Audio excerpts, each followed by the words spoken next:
Hello, everyone. Okay, so I can see some of the smiling faces. Early morning, somebody must be in the bed and at different places. Anyhow, greetings for everyone. Wherever you are, take my greetings as per your time schedules. Good evening, good afternoon, good morning. And for some people, they must be ready for the bed. So, dear friends, before we start the session, I wanted to pay my deepest gratitude to Brahmshri Pitame Patriji, first of all. And now we will be moving forward for our sessions today. We all know that we are going in these 33 days of the journey, and I hope every one of you is enjoying this path.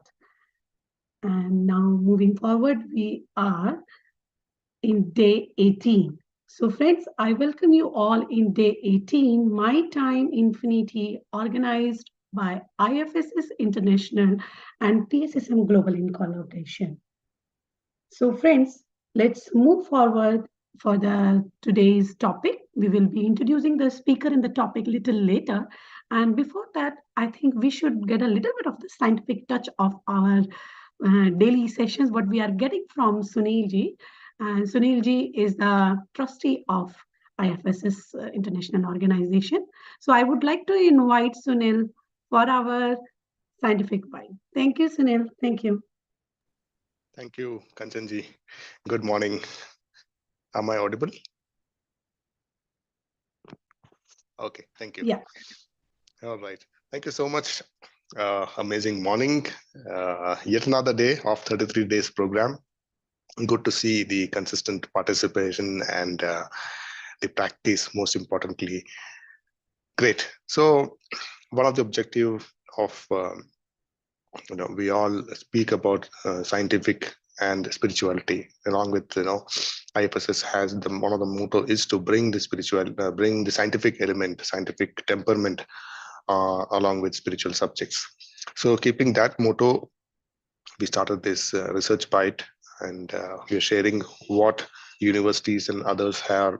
They're doing a lot of research work on meditation and related activities. So today I'm picking up one interesting research subject. So the research is about mindfulness and cardiovascular health. The qualitative findings on mechanisms from mindfulness-based blood pressure reduction. So this was undertaken by Department of Epidemiology and Department of Behavioral Science from Brown University School of Public Health in the US.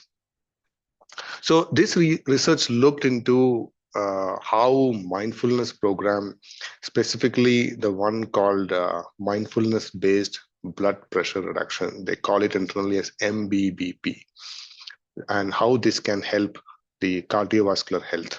So what they did was, the study followed the participants for a year to understand how practicing mindfulness could affect things like blood pressure, exercise habits, and diet.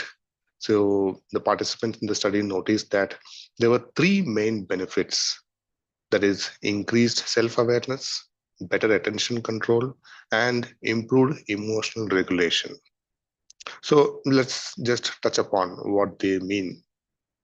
When we talk about self-awareness, it's like people became more aware of their bodies and minds. This helped them recognize stress and make better choices for healthier food. Techniques like focusing on their breath and paying attention to body sensations were especially helpful. Coming to attention control, the participants learned to focus their attention on positive health behaviors. This means they could stick to healthy routines in a much better way. And emotional regulation. So mindfulness helped them manage their emotions, reducing stress, which is much needed for a good heart health. So the study showed that these mindfulness benefits align with other scientific data, confirming that the practicing of mindfulness meditation helps them lower the risk of heart disease by improving self-control and encouraging a healthier habit. So to summarize, by becoming more aware of their own bodies, controlling their attention, and managing their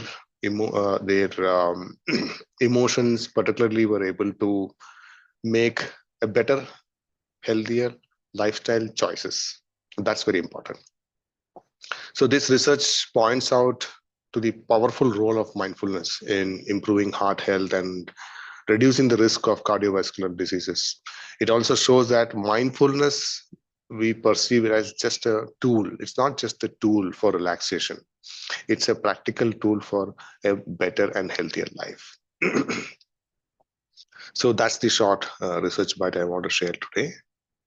So Kanchanji, let's get into meditation. Yes, we are ready, Sunilji. You're Let's ready? dive into Okay. it. Yes, Thank yes, you. yes. Thank you. All right, friends. So we all know the procedure. By now, we know in and out of Anapanasati meditation. Gather yourself, sit comfortably, be aware of your surroundings.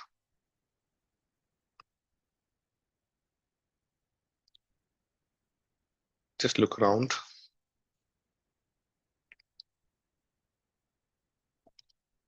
Now be aware of the place you're sitting. Be aware of the sounds that you hear. That may be pleasant or unpleasant. That's absolutely okay. Be aware of the temperature. Just be aware. Don't get involved.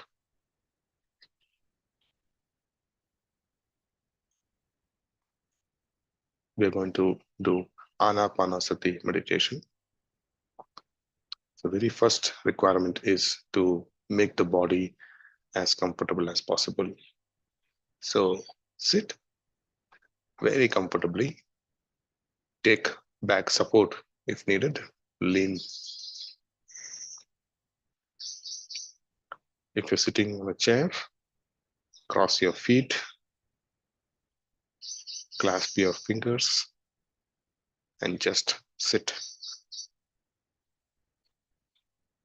If you're sitting on the floor, just cross your legs and sit.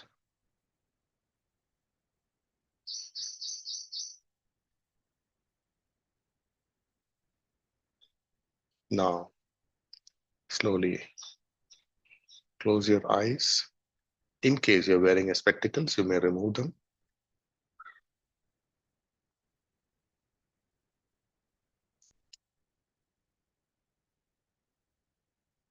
Bring your attention to your body.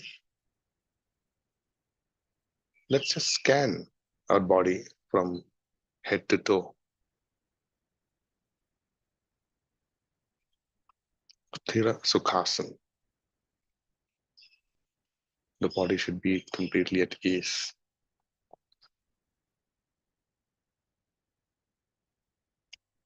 How's your forehead? Your eyebrows? Relax them. How is your chin? Are you biting your teeth too close? Just loosen it. Relax your neck, your shoulders, arms, the fingers. Just clasp, don't tighten it.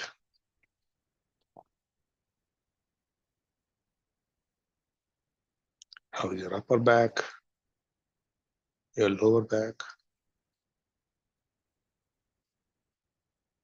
the thigh muscles, calf muscles, and your ankle?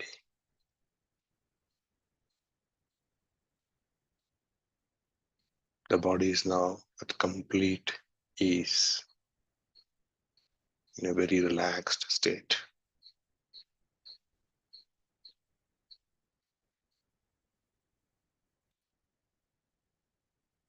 Now,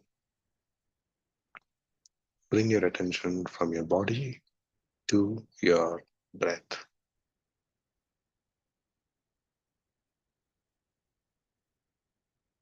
Maybe take a couple of deep breaths.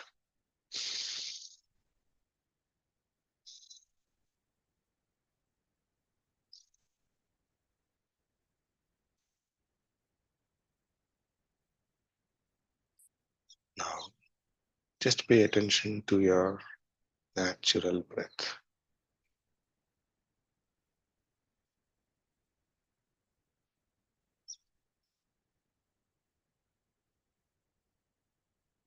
Thoughts may come, that's absolutely fine. Just park them for a while, like you park your car or vehicle.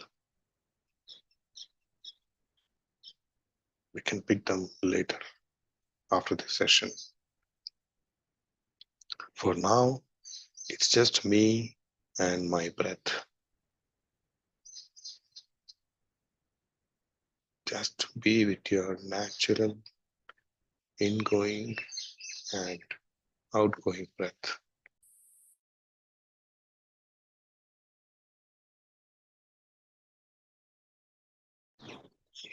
We'll play music in the background, but let our attention be completely on our ingoing and outgoing breath. If thoughts come, just cut them and come back to your breath.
muscles, cut the thoughts, and come back to your breath.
Please cut the thoughts and come back to your breath, my dear friends. Be with your breath.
Wonderful, my dear friends.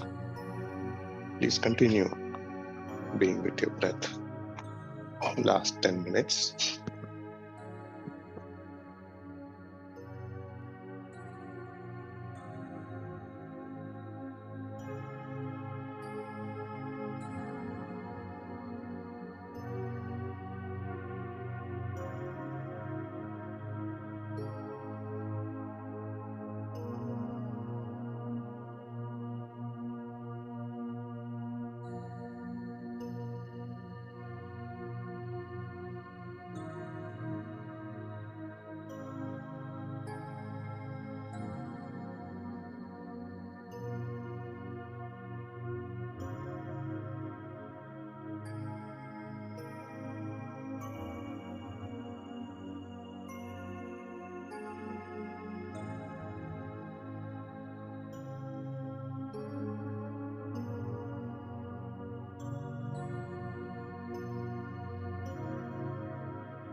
Wonderful, my dear friends.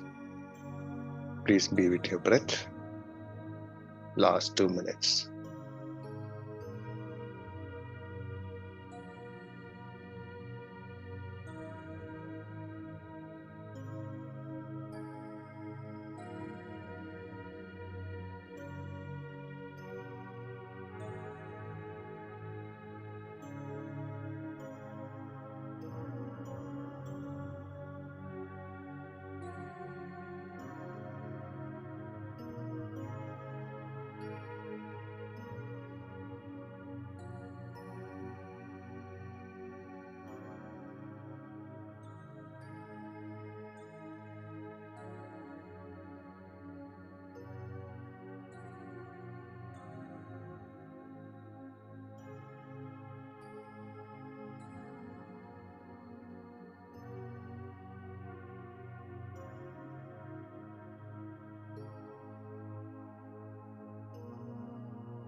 Now bring your attention back to your body.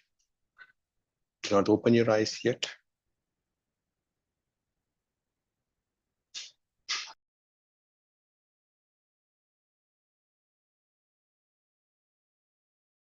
Feel the body.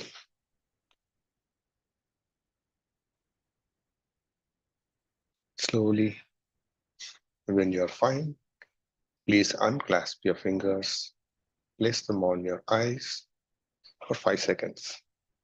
5, 4, 3, 2, 1.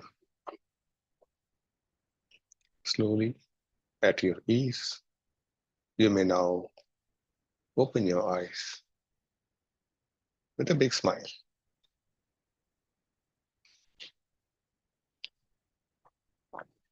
Please take your time.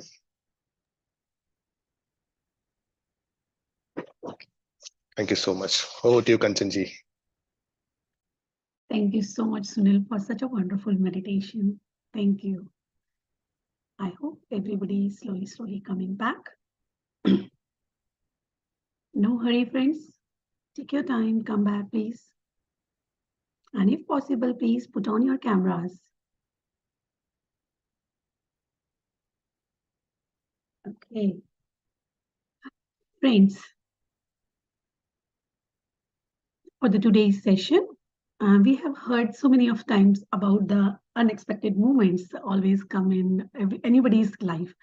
And in today's session, something we had seen today that because of some unexpected emergency reasons, our scheduled speaker, Dr. Dhiren Sareen, won't be able to join with us. But however, we have Mr. Suresh Kalburgi, sir, who is going to take us through a subject which is very close to this today's topic, which already been announced. And he's going to talk on food and fasting. So before I would like to welcome Suresh, sir, on this platform. I think some technical reason and Suresh sir had to drop off, maybe connection issues, Kanchanji. No Sir will worries. join. Yeah, sir will join soon. That's all good, friends. We all know about the food and fasting. Yeah. So food is important. We live on the food. But again, we are hearing on fasting words. Our moms, particularly like the grandmom and all, they used to keep the fastings very often.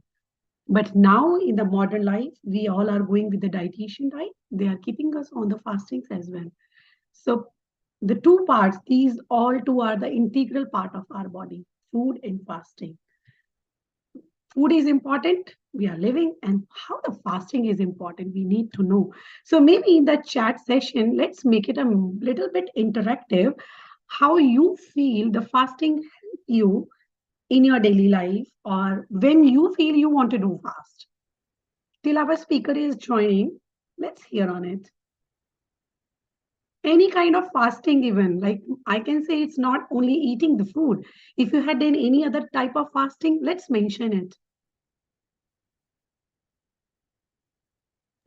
Yeah, I have Okay. tried fasting. Oh, so which fasting is the food fasting? Is special occasion you had chosen for the fasting or just random reasons? I started with Ekadashi fasting. So Ekadashi day, we know there is a tradition of fasting on that particular day. So I did try with that, and then slowly I understood the science behind fasting. What are the advantages when we fast? And food was one area where we tend to become so we become greedy and just jump on it. So Yeah. we have seen closely about how food is affecting. Then food, we all know it gives energy, but then giving energy, we are spending energy to digest it. So yeah, then I started doing intermittent fasting. I tried different kind of fastings, and it has been a good experience. Oh, I don't see anything in the chat. Also, I think people would have yes. heard. Yeah. No problem. Even like I want to share my experience with the fasting. Like since my birth, I belong to a Jain family by birth. So in Jainism, the fasting is very important one. We do the fastings for the whole day when nobody is taking even the water part, as we were not consuming that time. And wanted to know more about the mom, why we are doing it. She used to give the lot many reasons at that moment, but now I can understand how it is important when you are particularly on the full moon days and these days when you wanted to be on the meditation, deep meditation. But yes, now let's hear from Sir. Now, Sir is back in the session. Thank you so much, Sunil, for coming and just making it a little more interactive for everyone. Good. Welcome, Suresh, sir. Welcome. And first Uh, of all, thank you so much, sir. You came just on a it was a last moment call for you, and on a very short notice, you joined with us. And thank you so much. So, friends, before we will start listening the wisdom from sir, let me introduce sir among all of us so that we can know what sir is doing and how we are going to connect with him. Suresh sir is a trainer of body, mind, soul concept and meditation. He is CEO and director of CDTI India Private Limited, a subsidiary of CTDI USA. In 1996, Suresh sir began his spiritual journey with a course in Siddha Samadhi Yoga. Since then, he has completed many self-learning courses on mind control and healing, including Silva mind control, quantum jumping, remote viewing, and Reiki second degree. He believes that meditation is a foundation of all mind control and healing techniques. After getting introduced to Pyramid Spiritual Society's movement and Anapanasati meditation in 2009, he is conducting many free meditation sessions at corporate offices and educational institutions. He has been doing volunteer services to PSSF and Pyramid Valley International since more than a decade. He's also leading as a co-mentor for popular 7 days stillness retreat in Kannada language at Pyramid Valley International. His vision for life is to introduce meditation to each and every person wherever he moves around the world and creates a wave of consciousness which in turn help every being to be mindful, tread on the path of self-realization and be naturally happy, healthy and loving. He is also a trusting member of IFSS. So that's very less I can say about Suresh sir. But Suresh sir, thank you so much for being here. We welcome you on this platform. Thank you. Over to you, sir. Thank you, Kanchanji. Very happy morning and afternoon, evening to all the masters who have joined from across the globe. So it's again a wonderful session and great to see you all again, friends. And with a small glitch and change in the approach there. So I hope you will definitely take something good out of this session today. So, friends, today we'll be talking all about the food and fasting, right? So the effort here is to demystify you from all the dogmas or the belief system that you all would be having, actually.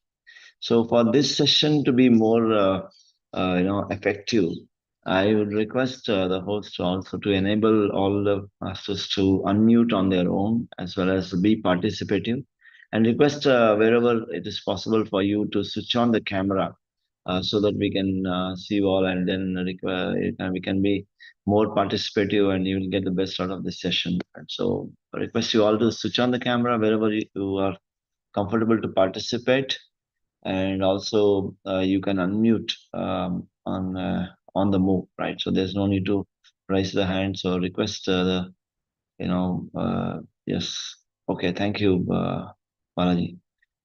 Yeah, so I'll be sharing a bit of a presentation on this so that you all are able to follow, and we can move faster on this whole thing. So as I mentioned to you, this is to break the myth of food, right? So we are not going to talk too much about the medical jargons and terminologies and a lot of nutritional things. So I'll not really get too deep into it. So we are all in a spiritual journey, right? So we are all in part of the spiritual mechanism, and we ourselves are energy bodies and energy beings. We are not bodies and minds, right? So we will the basis of this whole program is going to be on that concept. So friends, are you able to see my screen, right? Okay. So what we are going to cover today is we'll be understanding all about food, and then understanding about the energy system and what is the breatharianism and alternate food and then way of living, and then living legends of the who are there, and what is fasting, starving, and balanced living, right? So I'll try to be a quick in our my talking. In case you have any questions, you can just unmute, or maybe just raise your hands and then you can start talking. Okay. So, friends, as I mentioned to you all, I wanted to be a bit more participative. So, what is food? So, I just wanted someone to pick up this question and answer. What do you mean by food? What is food for you? Anyone quickly?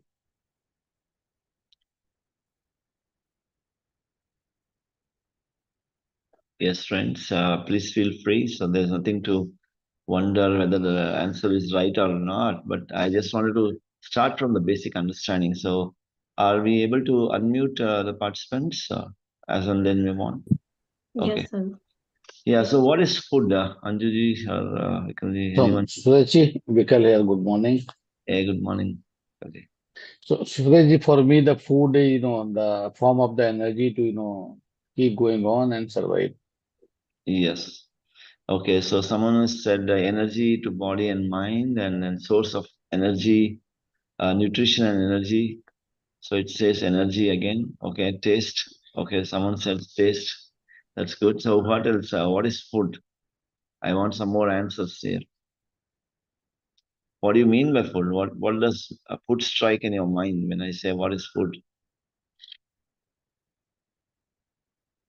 Yummy and tasty. Yes, Lata Chaudhary. Yes, that's really good. What else? What is food?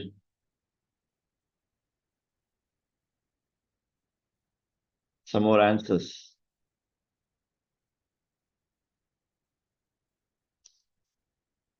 Okay, so why do we need food?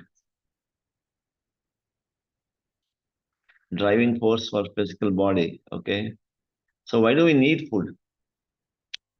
Do we really need food? A source of survival. That's what Anupamaji says. And I mean, let's be more participative, interactive, right? People can talk, and I hope everyone can unmute. The permission is given to you all, so you can unmute and speak. So satisfaction, right? For energy, for satisfaction, hunger levels, satisfaction. Okay, okay. So satisfy, happiness. Wow, good. So great strength to work. Okay, to survive, right? Okay, so let me pick up from here, right? So medicine, food is like a medicine, right? So friends, we all say, in technically speaking, food is something which is eaten, drunk, or breath, through the form of the breath. All the living beings take, which is the source of all the nutrition, which can be eaten, it can be drunk, or it can be taken through breath, right? Through the breathing of the energy, right? So that's how we do. And depending on the type of living beings, right? There are various ways to take the energy, right? Or take the nutrition or the nourishment that people are looking for, or the living beings are looking, right? Like if you look at plants, they take it in a different way. If you look at the humans and animals and birds, they take it in a different way. So there are many, many microorganisms and living beings where they are taking it in various forms. So why do we need food, right? So why do we need food? There are so many answers you've already seen, right? So we say that food is a source of energy. We need food for energy. We need nutrition. We cannot survive without having that food and things like that. So then basically, what is this nutrition? So can anyone answer? So what do you mean by nutrition? So we say it's energy. What is energy? What is nutrition?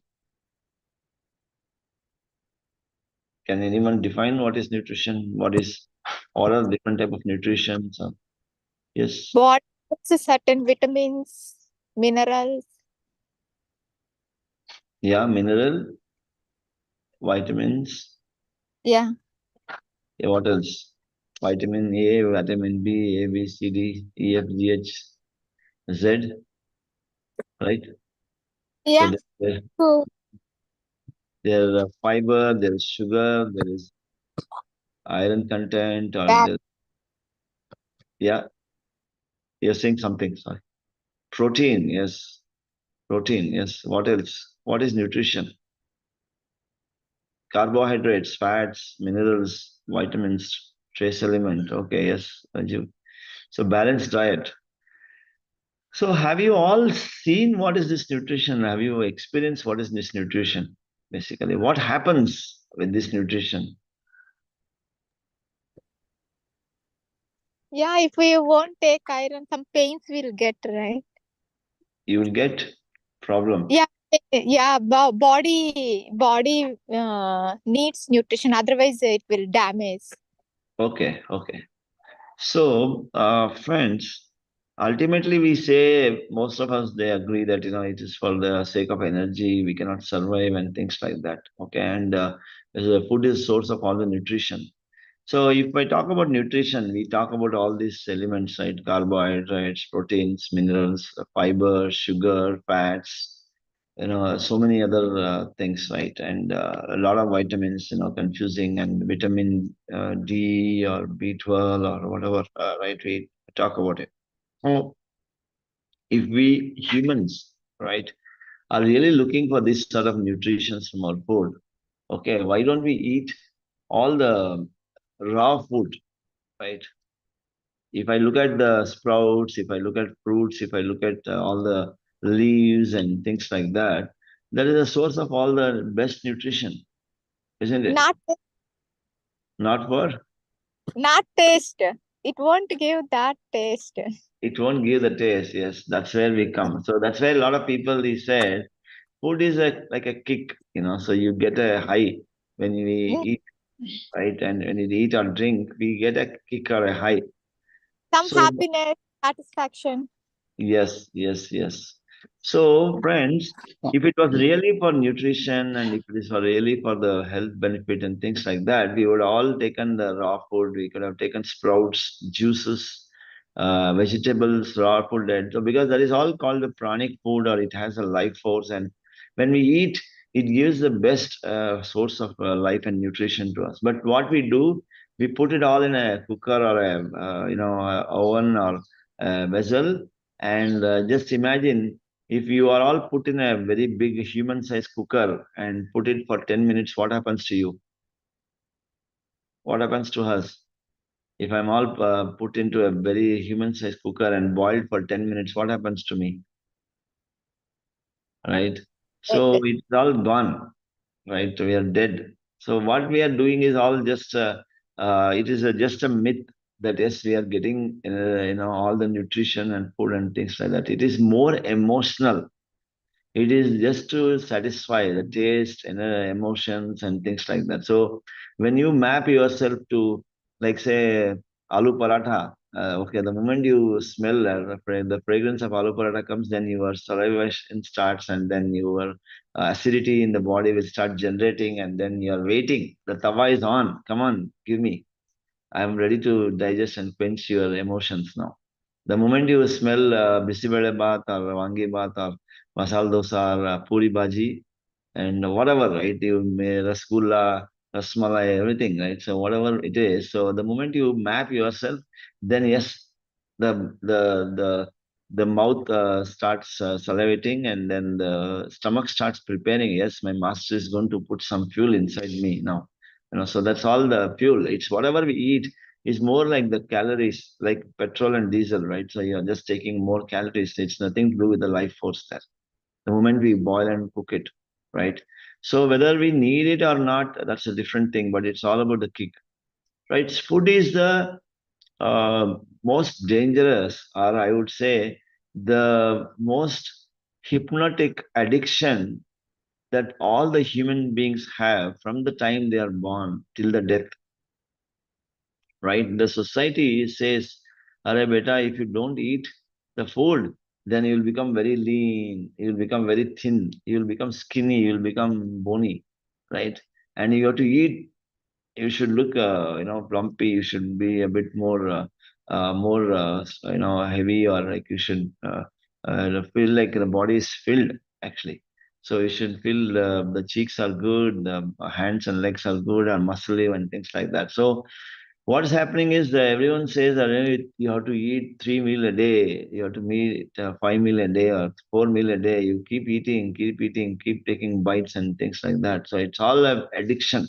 It's more dangerous addiction than alcohol, because alcohol, people know it is addiction. They keep, "Arey yaar, behuda hai." So this is all like you are drinking like hell. So no one says, why you are addict to food.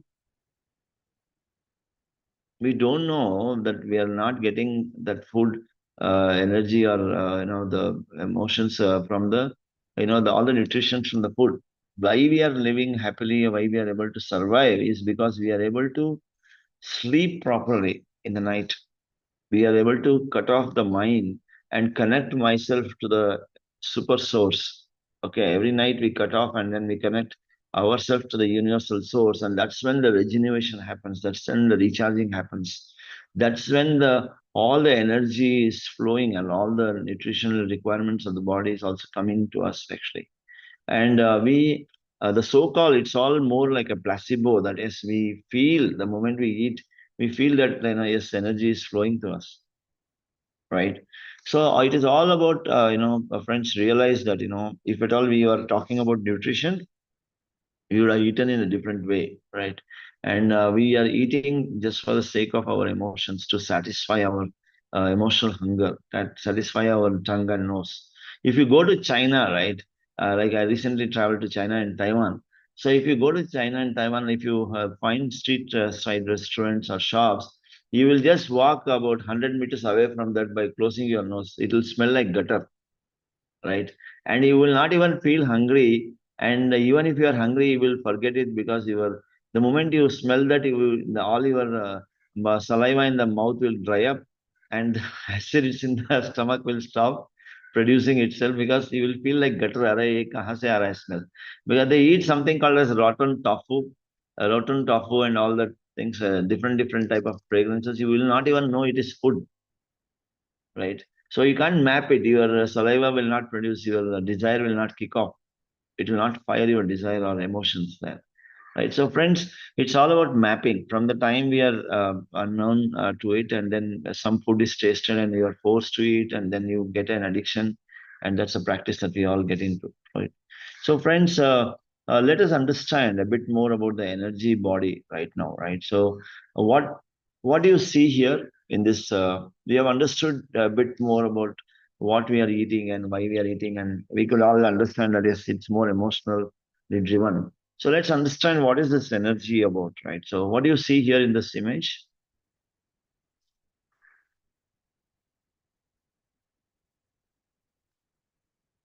Can you see something here? What do you see here? I hope we can request everyone to unmute as you want to be participative. So yes. We can see the solar system, sir, like all the planets.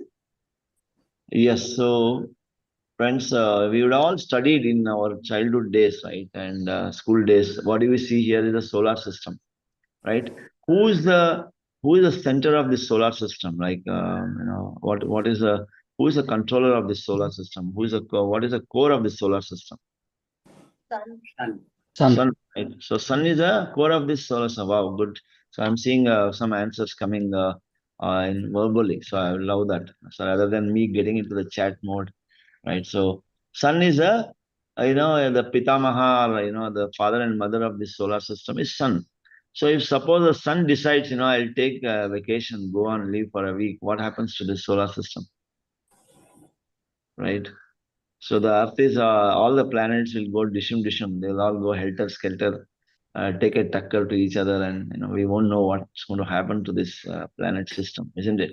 So sun is actually the source of all the light, the energy, and without the sun there, all right, sun is not setting or rising, my friends. So you understand that, right? So sun is neither setting neither rising.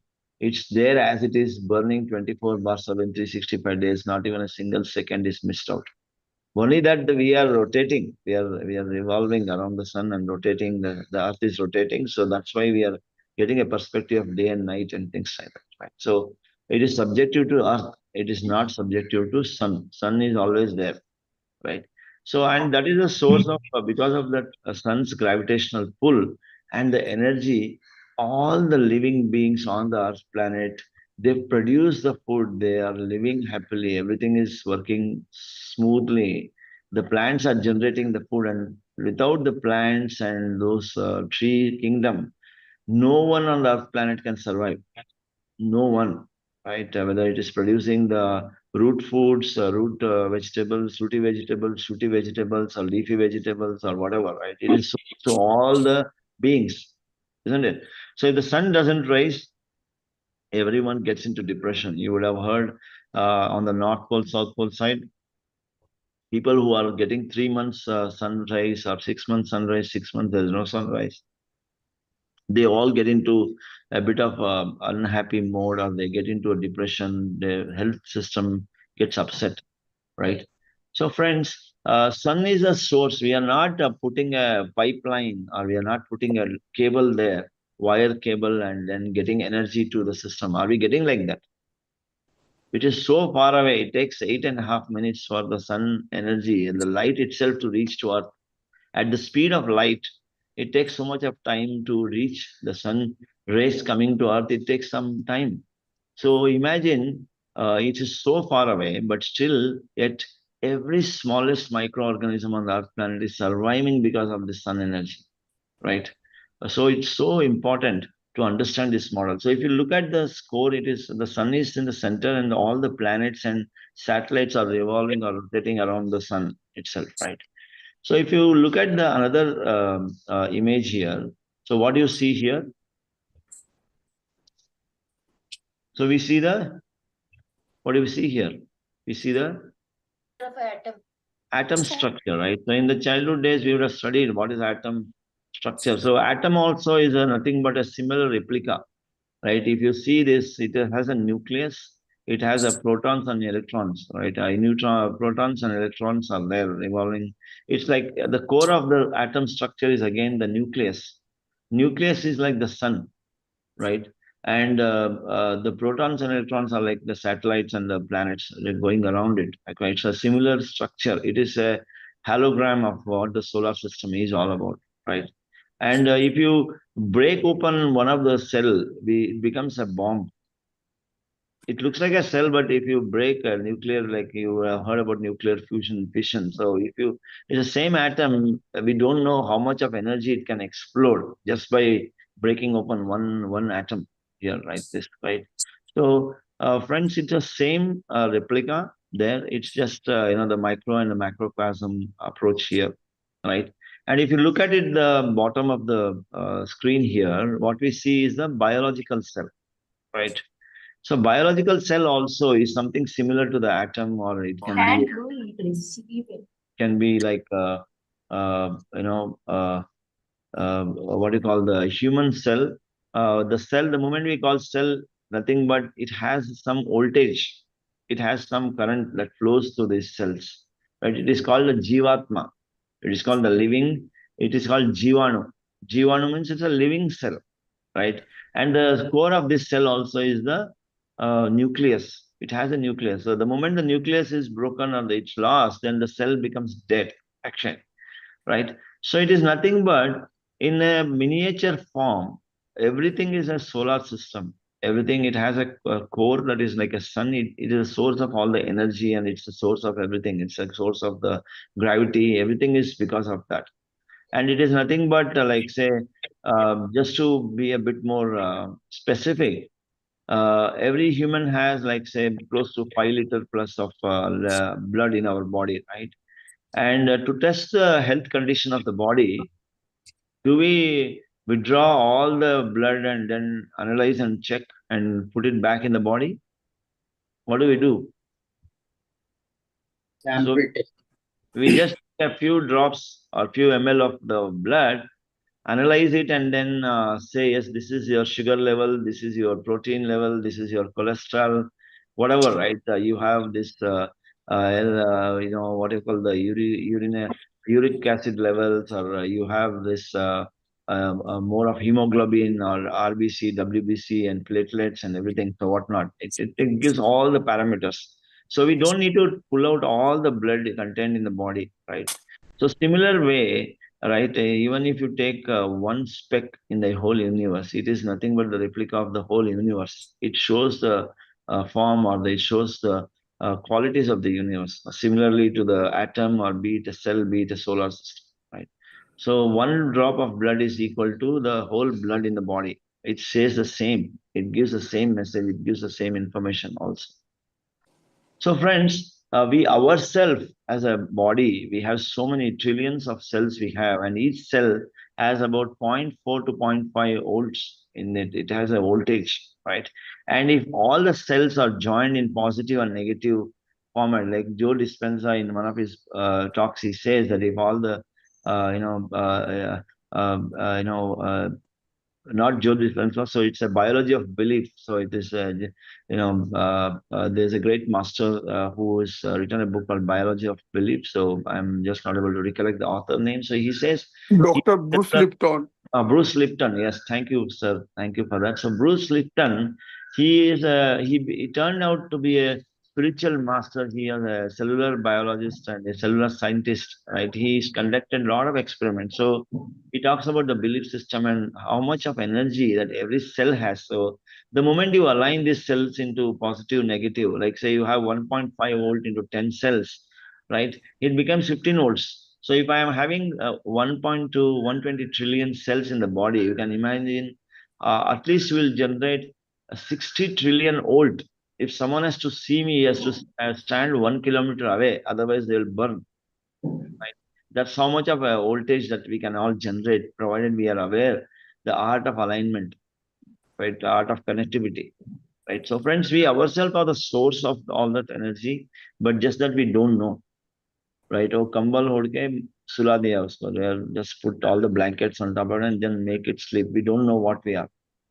So consciousness is what keeps us alive, not the food, right? So if you see this thing, the core is everything. We are the center. We are the core. We are the source of all the energy, right? So friends, if you look at, there are so many masters. There is a way to live, and if you read this through a bit more, we call it as Breatharianism.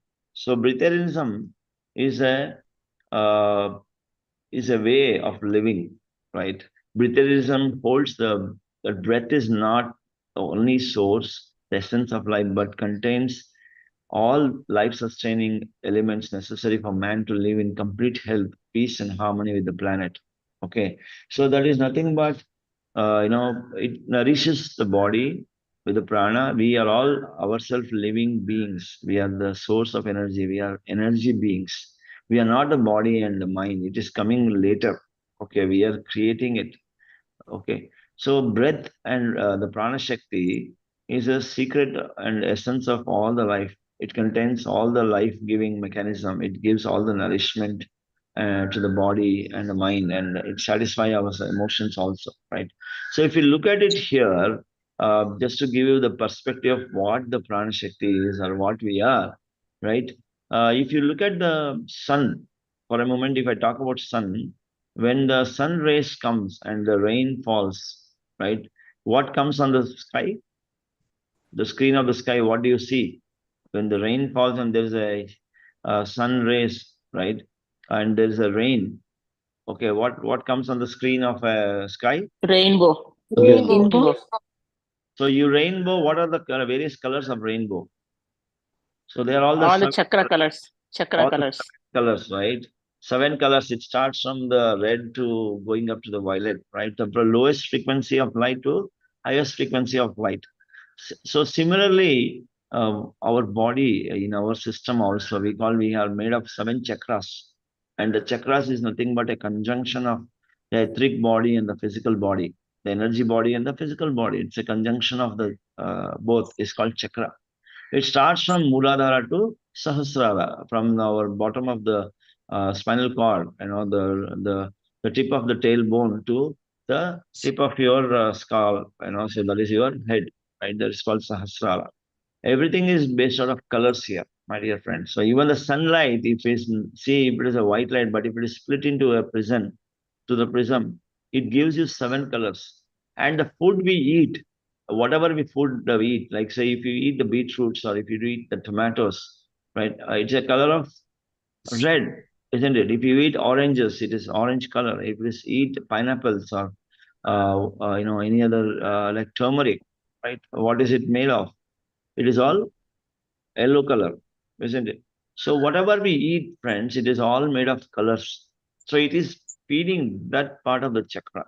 So ultimately, it boils down to light in ourselves, right?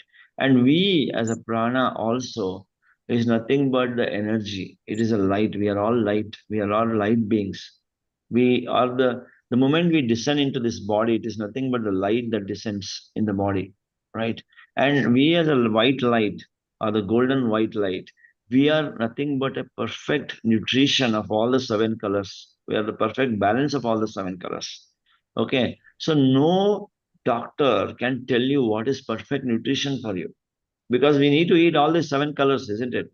And the very digestive process itself is emotionally driven. The food you eat today is nectar, because if you are in a happy mood, and the same food you eat tomorrow will be poison because you are not happy, you are depressed, you are not in good mood. The food doesn't digest. It turns out to be cholesterol and fatty acids, or it will turn out, radicals. It generates radicals in your body, right? It turns out to be indigestion. You may get vomiting or lose motion. The stools may come out, right? So, friends, it is the colors. It's the energy that we are ourselves are the source of all the nutrition. How is the body able to manage it, irrespective of what we eat? How are we all living healthy and happily, irrespective of whatever we consume? We have so many addictions. We keep eating all the potatoes or paneers or fats or oil or ghee. Okay, we are all addicted to the food. We don't know whether we are taking all the seven colors. It is because we ourselves are the prana, we ourselves are the Shakti. That is why we are able to live happily, live healthily, live energetically. So prana Britannism says we ourselves are the source. The prana Shakti is the source of all the nutritions that we need. Okay, so it is the best source of nutrition to set ourselves. Okay, yeah. So can someone mute? Okay, yeah, friends. If I talk about Britannism, right? So prana contains all the elements that a creation needs to be manifested. Our body is a manifestation of the prana Shakti. In terms of the nutritional value, it has them all. But I would like to clarify that in the pranic state, the vitamins, proteins, and all of that are irrelevant. They don't exist. So, as I told you, everything boils down to energy, everything boils down to light and colors. Okay, then the so-called vitamins and proteins and minerals and fibers, they simply don't exist. It is only an intermediary things that we all, the scientific terminologies are generated, right? And all the medical jargons and terms are created to confuse us. It's an illusion created for marketing to make a business with the idea for food and the illusion of separation. Okay. So 20th century society has created the idea that you're separated from the energy. So you need to receive energy to survive, create a whole big list of needs and requirements to be in standard energy. That means to say you have to be a balance. You need a whole laundry list of all the things that you have to consume. Oh, it has to be organic, or it has to be fiber, it has to be high. You have a shortfall of carbohydrates, you have sodium deficiency, salt deficiency, all these things. Also, we don't know that we as a source can channelize or catalyze from anything to anything. Its energy can be transformed from one form of light to another form of light. Like earlier, we used to burn a lot of fossil fuel for or wood to heat water and to cook. But now today we have solar. So we know it's only a matter of knowledge. Because of solar energy or the sun source, now there's no need to burn so much of fuel. We have the panels to heat the water. We have the panels to give us electricity, which can cook a lot of things for us. Give you light at the source to switch on the fan, air conditions. Everything is possible. So this now the source of energy is switched on. That's all. We have electric cars today. We don't burn the diesel in so many cars. We have hybrid cars, right? But we humans are still surviving on the same, and many animals also live in alternate livings also. So Camilla is a breatharian, right? She says that we are separated.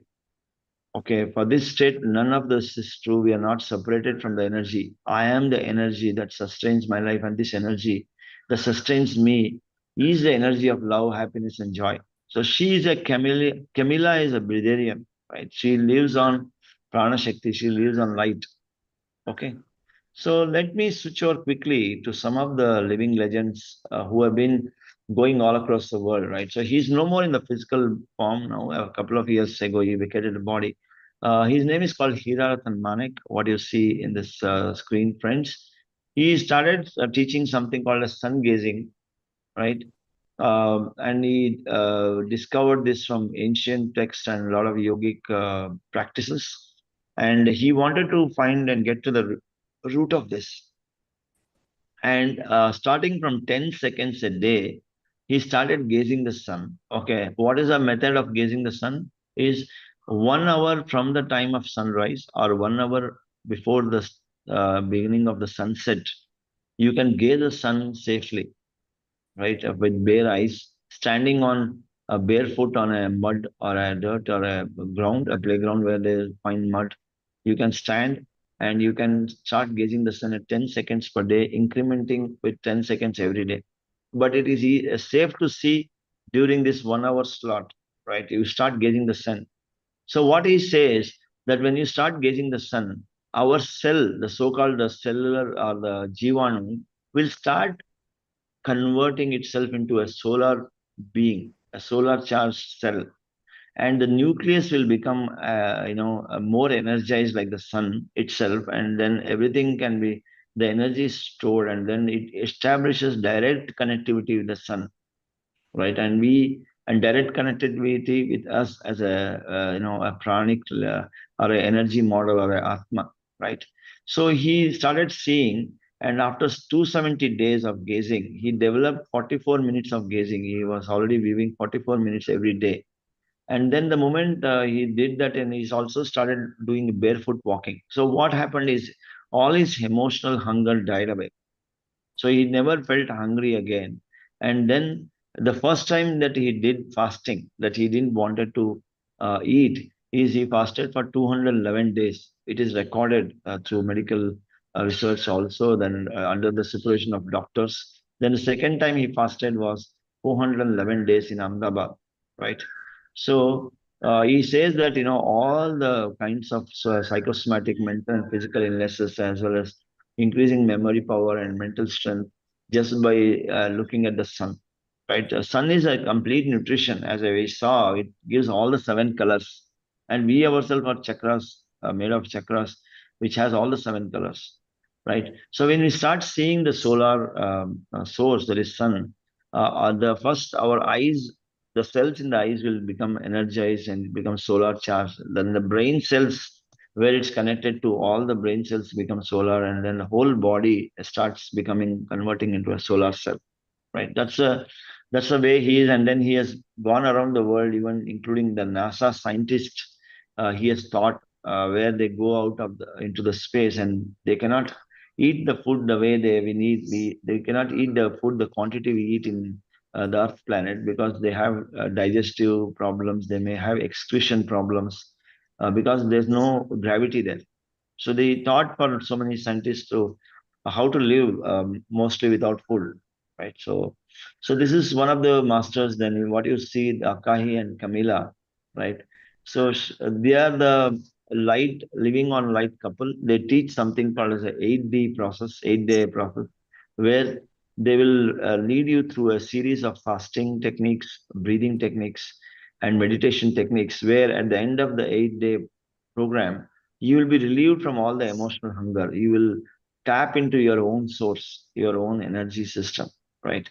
So, masters and friends, this lady gave birth to the child, what you see in this picture.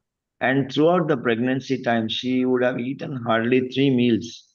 Can you imagine? And her hemoglobin level was the best, energy levels were the best.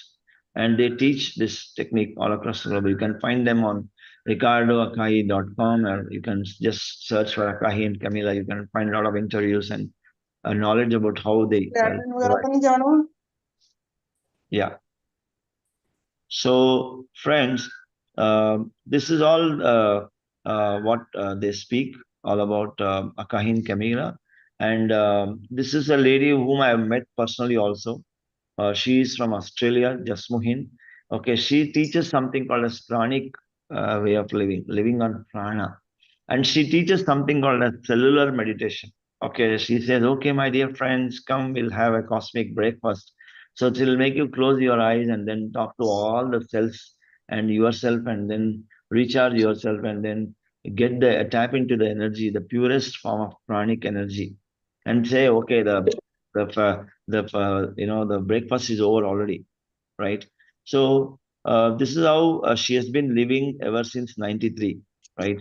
So she is only about what you call uh, uh, only about 60 years when I met her way back in 2009 and 10, right?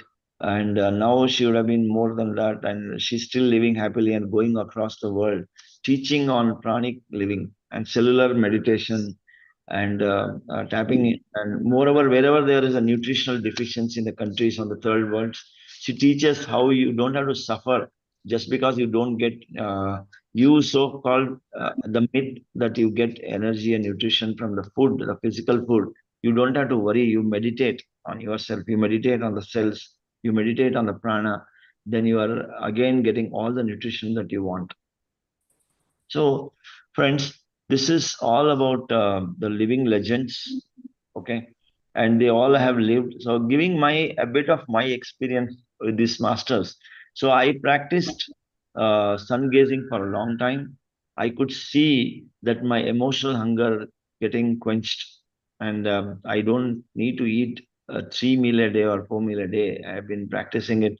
Like I used to, when I saw this video of what you call Akahi and Camila, when I was in Taiwan, like 2010, I was transitioning from US to Taiwan and then back in India. So it was like the 31st of December 2009. I saw this video and suddenly I wanted to be a breatharian. I stopped eating. And then I saw about Akaya, this Hiranatan Manik, and started sun gazing and things like that. So I used to practice like 2 to 3 meal a week, not to 2 to 3 meal a day. Right. I lived like that for about a year. And then for many years, I lived on 1 meal a day. And then now I'm 2 meal a day for a very long time. I'll talk a bit more about it. But all this is just an experiment on myself. And I speak out of my experience also. right? So we'll talk a bit about then coming back to normalcy. Like say, we saw what is a energy model. We saw that we eat for emotions. We saw how they are really living legends who are living on prana. They are surviving, and they are all living happily on light, right? Then they are not eating at all. They are just Sir, for the I sake. have a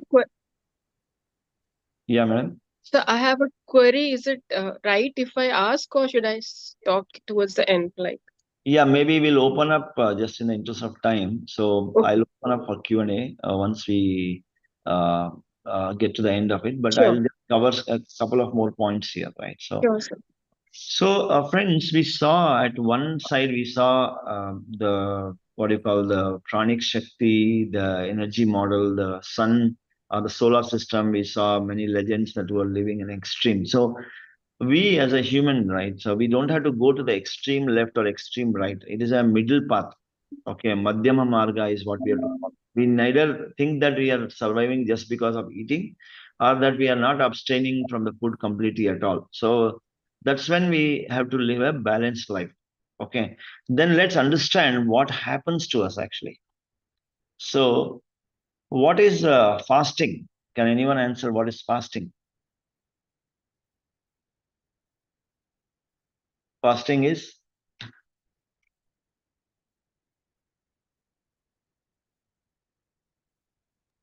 anyone? Fasting? What is fasting? Giving rest to organs. Giving rest to the Organ. organ. Organ. Okay. Yeah. Inside. Yeah. Fasting is anyone else fasting? Giving rest to digestive organs. So what else? What is fasting? Upavas. What do you mean by upavas? Clean up the body. Clean up. Cleansing the body. Okay. So what is the Cleanse. process of fasting? Fasting Not means eating. Not eating. not eating, right? So we are Give not. rest to the body. Yes. So fasting means we are not taking physical food, right? We are not eating anything through the mouth or drinking anything from the mouth. So it's like fasting is giving rest to the body. Yes, I agree. No consumption of food or less consumption of food. Yes, that's right. So, so what do you mean by what is called the starving? What is starving? You know what is starving? No food. Too No, much.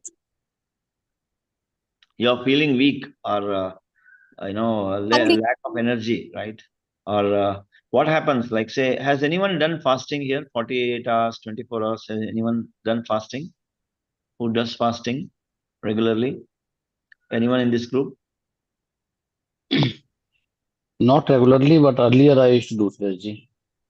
Okay, so how many hours? During Navratra. During Navratra for 9 days, I used to do fasting, morning to evening. Okay, But in the evening, we used to eat, a lot of, things. okay. So anyone who has done 24 hours, 48 hours? Every Ekadasi, 24 hours, Yeah. I used to do fasting, sir. So you've done 24 hours fasting. Okay. Every Ekadasi. Every? Ekadasi. Every Ekadasi. So, Every so Ekadasi. how do you feel? How do you It, feel? I'm habituated to that. So my mind was fixed. So Ekadasi you you don't This eat is food, right? Ekadasi. 24 hours you don't eat food, right? Okay, On 6 Ekadasi. to 6. 6 to Okay. 6. 6 a.m. to 6 6 a.m. a.m. to next day 6. 6 a.m. Okay. Okay. So Then I will eat food. if you want to cook food on that day, will you cook? Yeah. I So if cook and anyone, I serve and I cook. so if anyone wants to give you food and offer and force you, will you eat? In my circle, everyone know I will be. But I won't eat. someone tells you, Baba Rajeshwari Madam, you eat. Okay. I'll give you No, all the different very rich and delicious food and give you a plate. Will you eat? no. Even prasada also, I You reject don't eat. and I tell smoothly. Wonderful. So how do you feel, madam, on that day? And that day, This is energetic. this is the day no food. I feel. So you feel light, you feel Yeah, good. fixed in my mind. So you feel good or you feel weak? Very good. Very Whenever in any case, any marriage function or anything, if I forced to take any food, close circle of marriage or in my house functions, anything maybe happened in Ekadasi, a little bit I ate some food on that day. I'm not. It is not giving any much trouble to my body, but Okay. mentally So, I am not satisfied. Okay. suppose Ekadasi is over, right? It may be you or anyone else also can answer, right? Suppose some other day, right? It's not Ekadasi, and whole day no one will allow you to eat food. What happens? Sometimes if we go on pilgrimage No, and someone will deliberately, no one will give you food at all. What happens to you? sometimes in my office hours when I was in work, I fully attend to that work and I forget about the food also. Sometimes Allah. No, you want to Maybe. have food. Suppose now you have got used to the fasting, right? So suppose anyone else like would like to answer or understand. If you want to eat food, like Rajeshwari madam does fasting consciously, anyone forces she doesn't want to eat, she feels very good. And suppose she is a normal lady, next day a lot of guests comes and she has to cook food, right? Rajeshwari madam wants to cook food, and whole day she is cooking and nothing is left for her. She wants to eat food. So what happens then? Then it You'll is feel dissatisfaction, sir. yes. So you will feel dissatisfaction. You may feel low on energy, weak because you have a desire to eat now, Not right? Happy. Yeah, you feel unhappy. You feel angry. अरे मुझे खाना ही नहीं बचा, कोई पूछता नहीं है मुझे, right? Isn't it? So then Tasuma will say, अरे whole day you have not eaten. Okay, next day early morning 6 a.m. she will come and tell you, अरे बेटा खिचड़ी बनाया ले लो. But next day 6 a.m. the Ekadasi starts. So what Then happens? also. Then you'll say, Mama, don't worry. Yesterday I was unhappy or angry because no one asked me to eat food. Today I am on Ekadasi fasting, so I don't want to eat. Right? The previous day it was fasting, starving. Next day it is fasting. So both are empty states, right? Both are empty states. Both are empty stomach. But the problem is that both are 360-degree apart. When you fast, you become energetic. You will detox. You will become more healthy. When you starve, you will die. You understand? So when you want to eat food, okay, it's just a mindset. Either the switch is on, you get a lot of energy by doing fasting, 5-day fasting, 6-day. I've met a lot of masters who have done 21 days fasting, just limbu pani. That's all, right?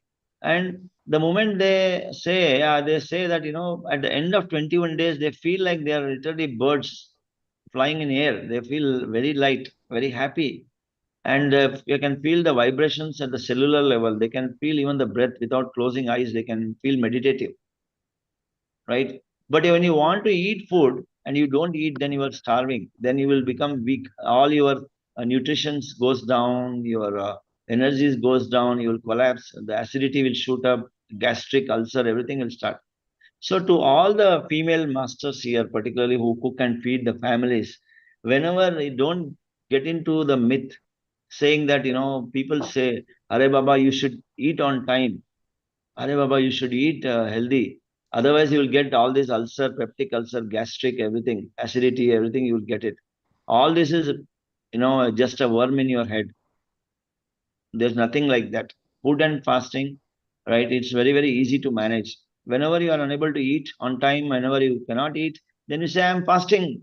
So the body is called the slave of the mind. Okay, it will say, Baba, okay, I will not switch on the tawa. I will switch off the stove. Okay, so it will not burn your stomach. It will not burn your Good. right. Good. So this is how it is, friends. The food and the fasting and starving is just a switch in the mind. When you want to fast, you will become energetic. When you want to eat and you don't eat, then you will starve and you will die. So that's a switch. Whenever you cannot eat, you just say fasting. That's all. So fasting gives you improved energy, increased willpower, it gives detox, physical and mental happiness and spiritual gain, right? So there are a lot of things that happens to fasting.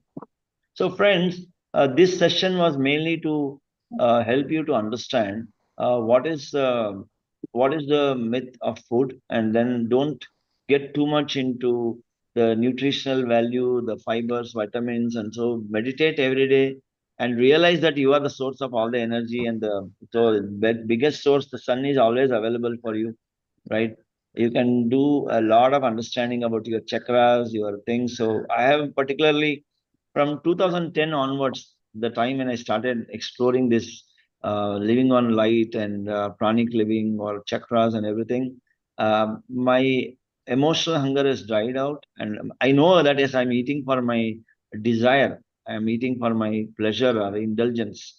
It is not for nutrition alone there, right? So I know nutrition is coming from somewhere else, not from the food that we eat. Whatever we eat is only more trouble and more torture to the body rather than nutrition, because we eat so much of masalas and all that things, whatever we eat, and we consume, keep consuming, no rest to the body. We want our body to rest in the night and we have a heavy dinner and sleep, then the whole body has to work to do all that, do this and this. It has to excrete and give urine out of in the morning, right? So what I'm saying is, you let us all understand, just to sum up, we are the source of all the energy. Get out of the fear. Don't get into a fear mode that, yes, I have to eat this, I have to eat that. All this is myth. It is more worms that you are adding into your brain and head. And switch to 2 meal a day or a less, not 5 meal a day. Keep eating every 2 hours. It's all nonsense. The best medicine for diabetes is fasting, but the world is going the other way around. So believe in and experience nutrition to energy. So this is what the health and nutrition through energy model rather than the physical layer. Okay. So this is food is more to do with enjoyment, not anything else. We are all addicted, which we don't know. It's a mass hypnotic trance everyone is into. From the time of birth till death, everyone is hypnotized that we have to eat to survive. So that is the biggest hypnotic trance. Socializing and food is more for socializing and enjoyment, not for nutritional things. We don't get the nutrition that we are expecting. So choose between physical food and energy food. Hybrid living is the best way. Like we get hybrid cars today, we have electric cars. We all can switch fasting and switching. Like Gandhiji used to do fasting every week. Every Monday he used to fast and he used to go on satyagraha for so many days. So nutrition is a myth. Create your own nutrition to your own body system, mental system, emotional system. So fast a bit, do not starve. Whenever you are unable to eat food on time, you just say your body that I am fasting, Baba, don't make halla gula. Okay, then it will become like as good as cool as if you have eaten ice cream. Your stomach will cool down, right? So that's all I had, friends, to say today, and food and fasting. And I hope you may all have a lot of questions to ask her. Sir, I Because have a question. lot of I've come again. Sir, contradictory things I would have spoken. Yes, ma'am. Anjuji. Yeah, now I may want to moderate sir, of hands so that yes, we sir. can ask. Yes, ma'am. Sir, I generally have recently started walking barefoot for 15-20 minutes on grass, and then because we live in a city and then that all those flat system multi-storied, then to watch sunrise I go upstairs because I have to go to the terrace on the 8th floor upstairs. So that 5 to 10 minutes. So it's a sequence is opposite to what you just stated, in the first person that you had shared. So what exactly are your views? How is the sequence that I am following? What my logic is, because why I am walking barefoot is because I want to ground my negativity. I'm having some sleep issues and kind of low feelings and anxiety. So I try to ground myself, my negativity. Then I go to sun for taking energy. This is my logic of doing things. Yeah, absolutely.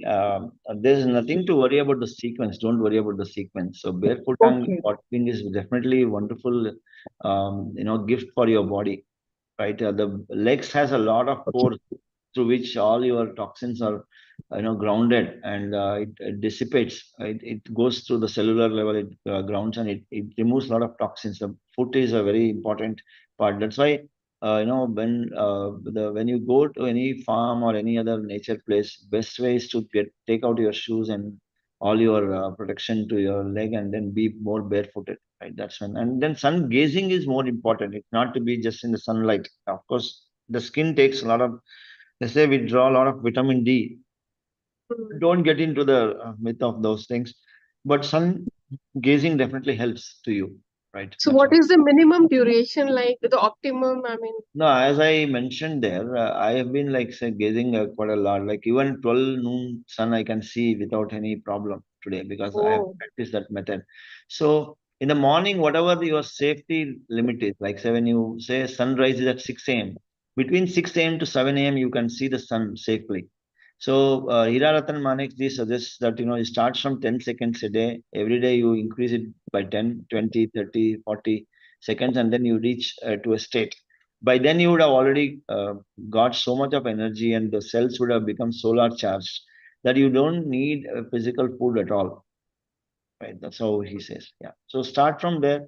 Barefoot walking is again good, so keep on combination. So keep experimenting. Be a scientist. Don't get caught up into the dogmas. Yes. Thank you, ma'am.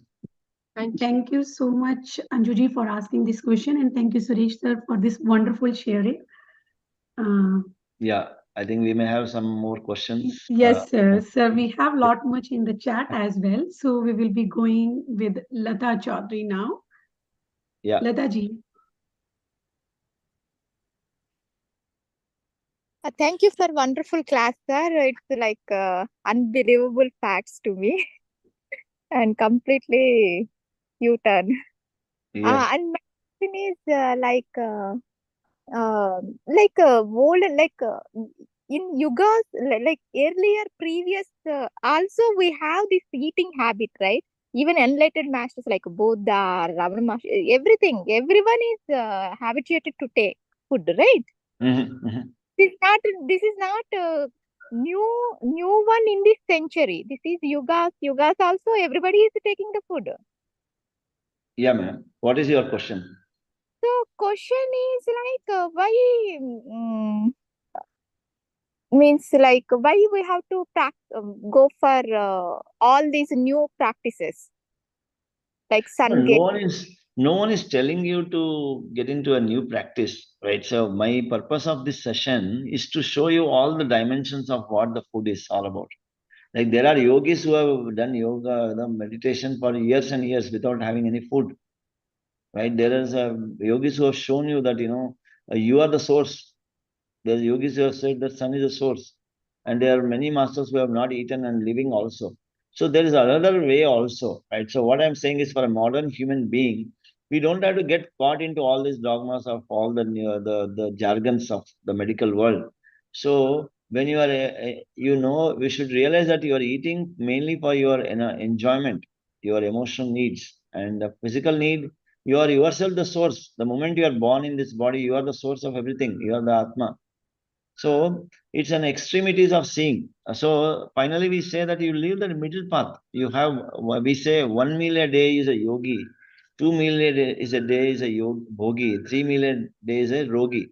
So you decide what path you want to follow, right? I have seen all the methods. Like I used to be like 90 kilos, and I dropped down to 62 within no time.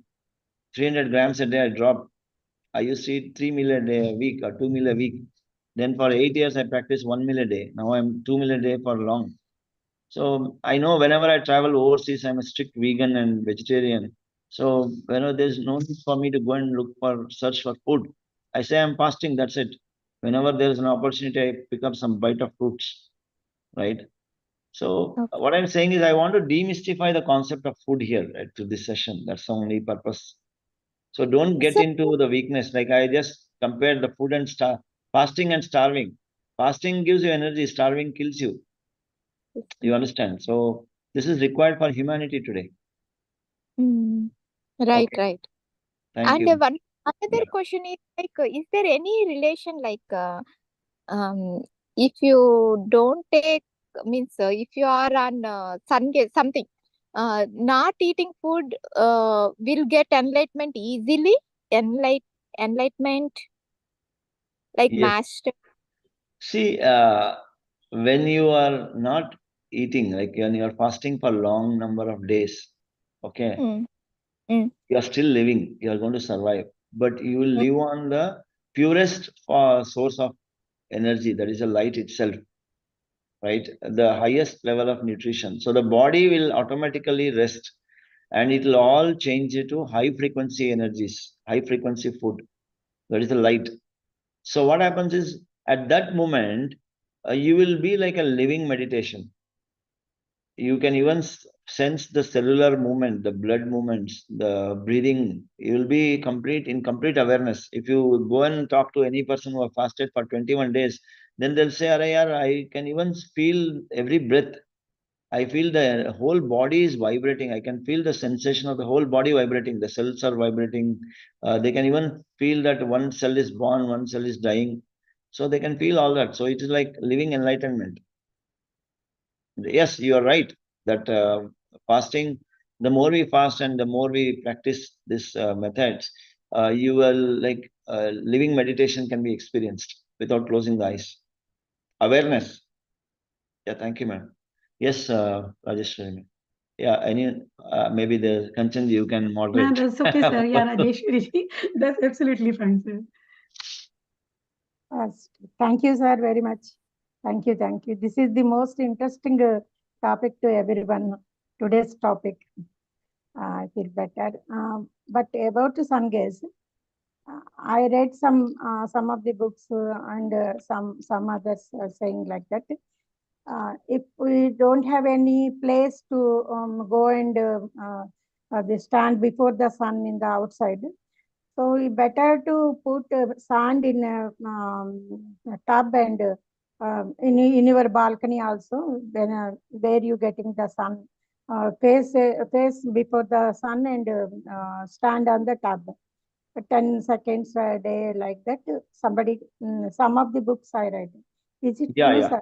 So there's nothing to worry, madam. So even if you don't put a sand also, stand on the terrace where barefoot, that should be good enough because we are not trying to become like Hiraratan ji. Only take some benefits so you fill the gap of nutrition. So even standing anywhere in barefoot, it should be okay for us for normal practice. So don't worry about the mud. Whenever you get an opportunity going into a ground, that's fine. Otherwise, just get into your terrace, wherever the nearest place you can see the early morning sunrise or evening sunset, that is good enough. Experiment and then see what happens. So I Yes, have sir. sensed that, we lose the emotional hunger and also the eyesight problems. Like, I used to wear a goggle and now I am no more wearing it. Right. I In used my to have eyesight. in my experience, a simple experience, when I was got pain in left leg so much, then I went for this sun gaze for 21 days. 21 days. So many doctors tell that that is varicose. Blood circulation is less in that leg like that. They said. So I'm not taking any medicine. So let us see this practice Good. and then I will go for medicine. Then I decided and take some sand on the tub and every day I went to the upstairs and put in Sun the gazing. tub Okay.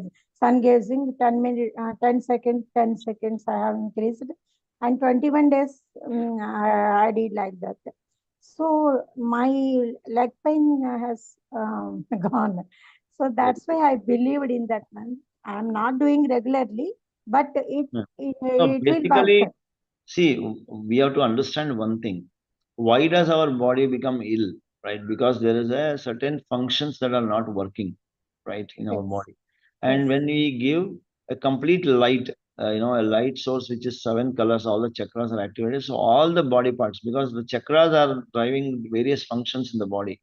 Like root chakra gives you all that blood related, blood, all anything that is red, that is blood and everything. So the whole tissues that are constructed is through blood. The whole organs are constructed through blood. So blood becomes the primary. It is called Mula Adhara. So when you get red color, have a red color deficiency, then you have a problem. So when you have a relationship, emotions, water element, fire element, so everything is linked to the 7 chakras, 7 colors. So if there is something deficient, then that body function will not work. And when you see sun or get to the source of all the 7 colors, right, then automatically the body will function. Right. Thank you, madam. That's a great sharing. Thank you. Thank you, sir. Thank you so much, Rajeshwari, for this sharing. So this session is going so wonderful. Now, this is like what I understood from it, like whatever we are eating, maybe for the taste as well. It is important what we keep in our plate. It is not much important, but how we eat, this is important. The emotions, like you mentioned, if we are eating, the plate of the vegetable is in front of us, and even the emotion is of the anger that time, then it is going to create the acidity in anyhow in our body. Absolutely. Yeah. So, sir, like my question is here, even our blood reports, like if we are going to the doctor, even we are experiencing the diseases, they are examining us and they are giving the results. So how somebody can overcome that part? Because it's this is so vitally like explore, evolve everywhere. How we can come out that the results are in front of us, they are saying they take these medicines, this you are deficient. So should we focus on the meditation that time, and how to overcome that part? Absolutely, madam. It's a wonderful question. I want to clarify this through some sort of analogy, right? Or giving you an example, right? So for any problem, be it health, emotion, relationship, any problem for a human, right? There are always two solutions to it. One solution is called internal solution. One solution is called external solution. Okay. For an example, right? When you don't get to eat food, the solution is that you can starve and die, and saying, always worrying, Array, I did not eat for the whole day, I did not get food at all, no one is asking me. Or I can say that I can fast. So whole day you are happy and energetic, you are still doing job, or you are seeking and begging for food and you are not getting it. So solution is both ways. Like if you are feeling cold, right? You can suffer saying that I'm not having a jacket, I'm not having this warm clothing, and it's -4, it's freezing. Or you can say your body that you can heat up. Like if you look at animals and birds and things, no one is giving them kambal. No one is giving them jackets. So where is it coming from? Like I have been trekking in Himalayan ranges for long now. And every winter season we go out. We sleep in -15, -20. So we see that when we come back to Rishikesh, we take a dip into the holy Ganga, right? When we do rafting, it's freezing cold water. The moment you get inside the water, the body will heat up like a heating machine. It will feel so much of burning that the body will adapt to the cold water, and after some time you will feel as if when you come out, you don't feel cold at all, right? So there is always an internal solution to it to solve the problem, like your nutritional deficiency, the parameters also. You can tell your body, Arey Baba, you have everything. You talk to yourself and say, I'm the source. You speak to the cellular level, you speak to all the Jivanus. You have 120 trillion cells in the body, and speak that every one of you is a living being. We ourselves are a complete nutrition. So whatever deficiency is there, trust in the body and meditate and say that you can do everything, Baba. You are a wonder chef. You cook whatever you want, you create whatever you want, right? You are that. I am that. Right? Automatically it will balance. So when the skin is cut, no one is coming and joining the skin. The body is doing by itself. When the bone is cut, no one is coming and joining it. The bone itself joins. When body can do all of these things, then what is the infection? What is nutrition? We can do anything. As I told you, whether you are seeking outside or you are seeking inside, it is a choice. You Right, have the sir. whole Thank you, bank sir. with you, but you are begging for 10 rupees outside, right? So Right, sir. So we created all this drama outside the world. eating, covering, and all this shelter and everything. Yeah, because I have been living this practically in my life from more than 1.5, almost like 1.5 decades now, almost 14 years. I've been experimenting on it. So that's why I can speak a bit more daringly, because I know as I'm eating for my pleasure and desire, not for nutrition. Perfect, Yeah, sir. I would Thank you like to so much, add. sir. I would like to add something here, sir. Yes, sir. So I used to fast, and it was going okay in the beginning, and it was tough. Let me admit, it wasn't easy at all, and how to handle the hunger. But Suresh sir tip, I heard this session long back, and his tip actually helped me, especially the analogy he says about the way you look at hunger. Hunger. Are you fasting or are you starving? So that tip, I mean, I'm the living testimony. I'm giving a testimony here and an experience, sharing my experience. That tip really incredibly helped me a lot. And I increased my fasting from 12 hours to 24 hours to 48 hours and even a bit beyond. I used to do intermittent fasting. I did for about 3 to 4 months in a stretch, Wow. intermittent, and sometimes only one meal a day. This was last year, actually, from Jan to So how do you April or feel? something. Oh, it was good. It was, I feel more energetic. Initial days, that hunger was there, but then the way we look at things, I felt more energetic. The mind was more clear. So there is a lot of blood that goes to digest the body. So when the food is not there, the blood is, you can actually bring it up to your brain, and you are calm, you're peaceful, and we become more conscious. And that has helped me to actually, meditation helped me to be conscious, but being fasting helped me to have better meditational experiences. Even that happened. Absolutely. Yes, you are absolutely right, sir. So One, otherwise, the energy was going drifted, energy going here and there, yawning all the it's a time. it's an energy conservation as well. It's Like energy we conservation. feel, yeah, Exactly. We yeah, believe food is for energy, but then the vice that versa is also needs. there. One more Yes. experience I want to share is um, the way we chew food is also very, very important. This is personally what I have seen is when I eat food, I used to just, because we are all time constrained, meeting after meeting. So we used to just grab the food, just fill like a sack. But what is happening here is when the food is not chewed in, there's a lot of energy spent to digest the food. So we feel energy less. So I heard this and from somewhere, and then I started experimenting. I chew food for about 30 to 40 times. Each morsel of food that we take, let's say a paratha, chew it completely. You can try even when you're biting bananas, for that matter. Try with banana. Banana is soft, we know. You don't need to chew much. That's the mentality we have. You just 2, 3 bites and then swallow. But try chewing the same banana for about 30, 40 times. They say we have to drink food and bite water, bite liquids. That's what they say. So drink You food in the sense, drink your food and chew your liquids. chew So your that's liquids. the Correct, statement correct. we get it.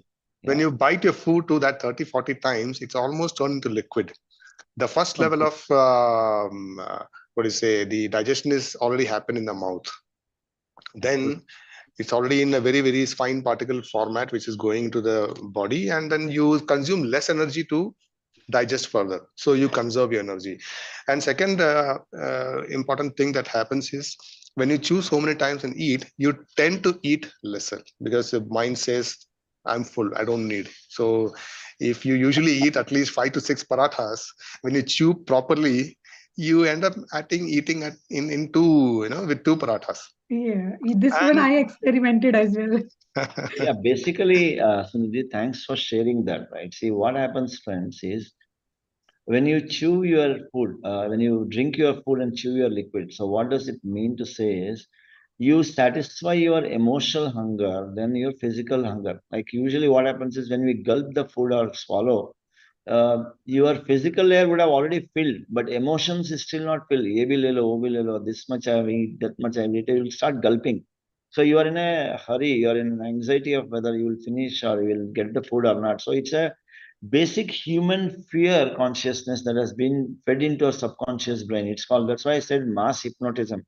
From the time we are born till death, we are all fed that if you don't eat food, then you will not stay healthy. So what happens is this is there as a syndrome in all the humans, that you want to gulp it, you want to just swallow it without even having a patience. The moment your taste bud taste it, that yes, it is paratha, then make 2 3 chews and then gulp it again, take more paratha again. So even if the physical layer is filled, the emotion is not filled. The emotional hunger is not filled. But when you have patience, when you say you have to drink your food, you need to have patience to chew it. And the moment you start chewing, so your emotional hunger will get satisfied. And then by the time you get into the body, the physical layer is already satisfied, but emotion hunger will get satisfied. The trigger point will be reached faster. Correct. And then I Good coined this then. corporate terminology, the ROI. Yes. See, if you're gulping the food, you're not getting the ROI of food. You Yeah, gulp you have it to and spend more calories to digest. correct. So it is better, best ROI is when you really chew, like, because the entire food is being consumed into the body. Otherwise, most of it, more than half of it is just getting excreted without getting digested and absorbed to the body. Yes, Yeah, sir. this is one short thing I want to share. Yeah. And one point I just saw, one of the active sports person, physical and also, I will tell you, I have tried to counsel many athletes. So I tell him, go no dinner club. No dinner club means, join the NDC, skip the dinner, you 2 meal a day. So I heard from them that, they are able to play better. They are able to stretch themselves better without having a meal in the night. Okay, so the more we switch to alternate source of living, like the purest form, the energy is already flowing, it's connected. So for sportsmen and athletes, it's much more efficient to do fasting and to do 1 meal a day, 2 meal a day. It's much more efficient because you are going to switch yourself to alternate energies, higher frequency energy, higher source of nutrition. But also meditation is one of the best tool, which will give you that, the confidence and the fearlessness. Because the biggest trap is the fear. People will feed you with so much of worms and infectious thoughts that, if you don't eat, you will get this deficiency. The moment you buy, if you see an advertisement, if you see TV, if you see any medical journal or papers, everything, they say because of lack of nutrition, so many people are dying every year in the world. That is all nonsense. People are not being made aware. Okay. Yeah, thank you so much, sir, for this awareness. And I remember I started fasting for 3 days, like it was a Navratra, then it was being called by Pari as in a group, let's do the fasting. And I was able to do it for the last, like the 2 days was going good. It was just on the one juice per day. But the third day, it was like, again, those campaigns and the family pressure and everything. I started feeling that I'm getting headache. And yes, they mentioned that in the resist, your body will resist in the beginning. But yes, that's Yes. fear I couldn't Habit. overcome. The mind will try to, overcome you, right? So the mind will try to make you low. Yes, sir. So next time I will remember your quote, fasting and starveness, how these two things are different, and will do my best on another time. Yeah, So there just is remove one the question. fear, meditate more so that you come out of the fear. The moment you don't have fear, the body will work perfectly normal. But if you have fear, then you feel the deficiency syndrome kicks in, the lag syndrome kicks in. Then you will go opposite way. You will go into the drain. Right, sir, right. Thank you, sir. So there is a question like if the person is diabetic and if they want to switch on, like how they can help themselves in that scenario or any specific disease, because there are many diseases where we are being told that you need to eat very often, very regularly. Madam, this is the biggest cause of concern for diabetic thing, but I can give very practical tip, but you have to use your discretion and your comfort and your courageous sense to go through this, whatever I'm giving you now, right? So, the world, there are so many hospitals in the world, or there are so many holistic treatment centers. They say fasting is the best medicine for diabetes. Can you imagine? So, fasting is the best medicine, even for people who have become insulin intolerant, where, like, say, sugar levels are blood level sugar levels are 500. plus, and you become insulin intolerant. Even if they give them the insulin shots, they are not recovering, right? So fasting gives them that recovery. So I have myself seen a lot of a friend of mine in the US. So they started 1 day fasting, 2 day, 3 day fasting, dry fasting without even consuming water. So he was an insulin intolerant patient, and now he's perfectly all right. Right. So, and there are so many hospitals. If you go Google it, you can find some such holistic healing centers in Russia and many other countries where they are bringing patients who have all the sort of problems, including diabetes. So, usually, I'll tell you what happens. Like, say, a diabetic patient, practically, the moment you become hungry, you will start shivering. Right, the hands and legs start trembling. Then you will start sweating. You will feel as if you'll collapse. It's okay. It is just it's a trigger cycle. So sit down, calm yourself and close your eyes, then meditate for a while. Or just tell yourself that, it's okay. This is just a cycle. बहुत अंधेरा है तो just tell them, it's okay. It's अंधेरा is darkness is just for a while. Wait for some time, the sun will rise. It will come. Then you will see there's not a lot of light. So it is a cycle. The pattern is that we are all habituated. So whatever, particularly for diabetic, the moment they get a sugar low sensation, they will get a sweating, they will get feel low on energy and things like that. But just sit down, don't panic. Okay. Give your body the time, give yourself the time and speak to yourself and say, everything is okay. I am the source. Meditate, and then automatically the sweating will stop. You will recover, the energy will restore. Again, you will continue for next 3 4 hours. Again, you will start getting the trigger, the panic attack, or the shivering or sweating, and you will feel low. Again, you experiment and say consciously your body that it's okay, Baba, don't worry. Digest whatever is left in your body and draw the energy. Like electricity can be generated from hydel, water, thermal, solar, wind, chemical, magnetic, right? There are so many ways to get electric current. So what you need is energy. So you have so many methods. We are superhumans, just that we don't know, right? So for diabetic, go one step at a time.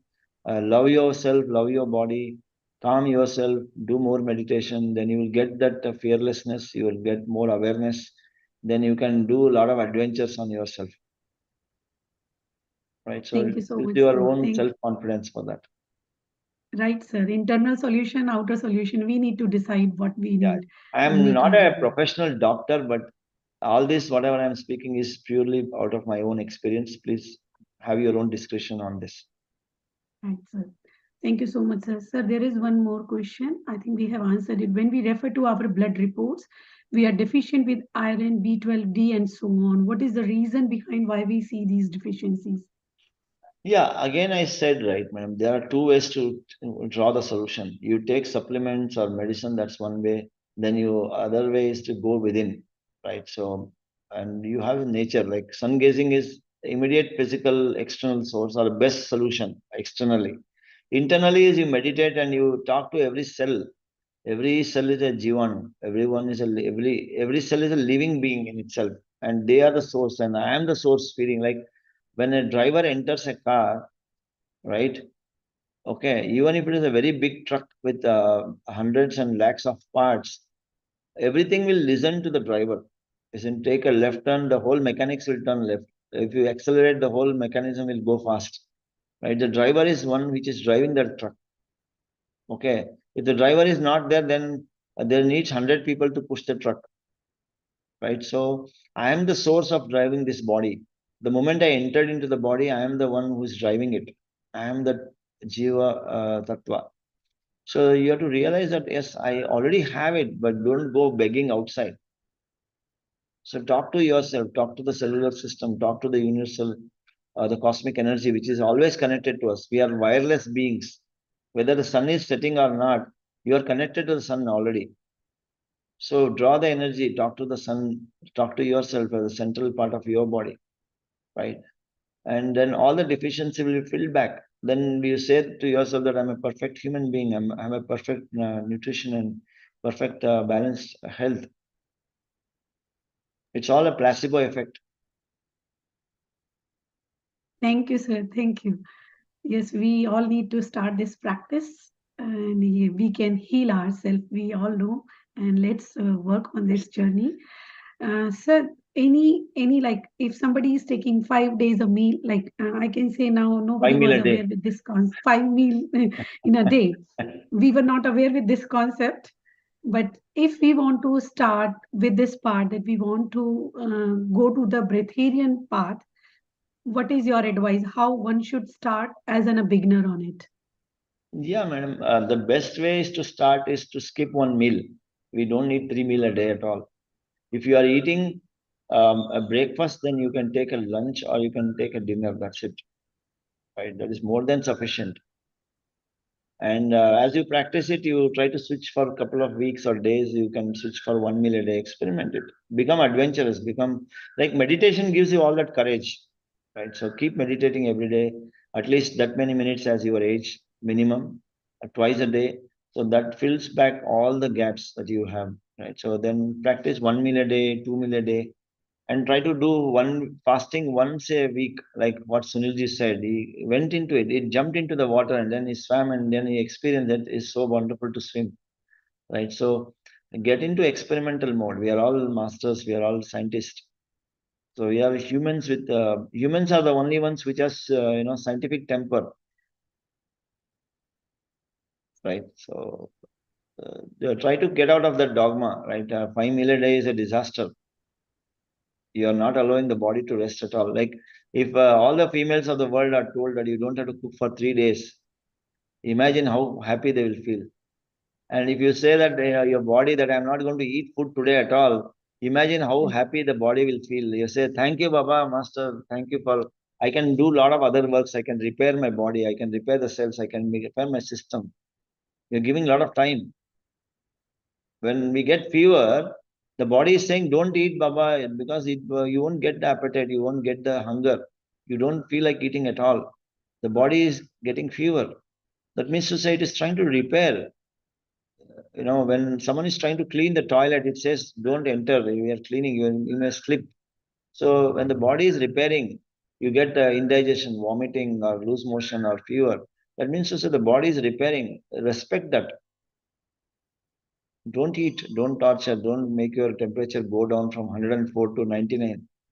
Don't top up a pill and still start eating. You're torturing the body, right? Respect the behavior. Thank you so much, sir. It's wonderful. Sir, any book on this topic? In the chat, it has been requested if you can advise something for the more knowledge. I have not seen a single book on this giving the holistic guidance, madam. But whatever I started is all seeing and looking at YouTube. These masters you can follow. Whatever I shared on this the YouTube now, that the Hiraratan Manek, the method of sun gazing. Then Jasmuhin, she has a lot of meditation, guided meditations of cosmic breakfast, cosmic lunch, cosmic dinner. So she'll teach you how to switch to pranic living. Then Akahi and Camilla, you have online courses. You can download the courses, practice by yourself at home. So take a journey, right? So I don't, sorry that I have been practicing it practically. I'm just giving more practical tips, but if I find any books, I will leave it on chat later. But there are so many sources to this, because I try to integrate wisdom of taken from various sources on the internet, and also experimented on myself and giving my part of it, added as a flavor. Yeah. So Thank you so just much, a sir. quick background is that I have been meditating since 2009. Someone asked, just share your journey a very short way. So since 2009-10, when I met Patriji, I started meditating, and in 2010 is my rebirth year, when I used to meditate for whole night, like I never slept. Like 10 p.m. to 5:30 a.m. I used to meditate. I used to live in Singapore away from my family. Then that's when I realized and saw about these videos and masters information about these three masters. So they have been a bit of an inspiration for me, and triggering my wild thoughts or experimental thoughts. So that's when I started experimenting on food. I was very hefty and very heavy. So I reduced my weight without efforts. Or I used to get those some sort of acidic feeling or gastric feeling and things. But later on, it used to change. And I used to work the whole day, meditate the whole night, no food, two meals or 3 meals in a week, meditate, no sleep.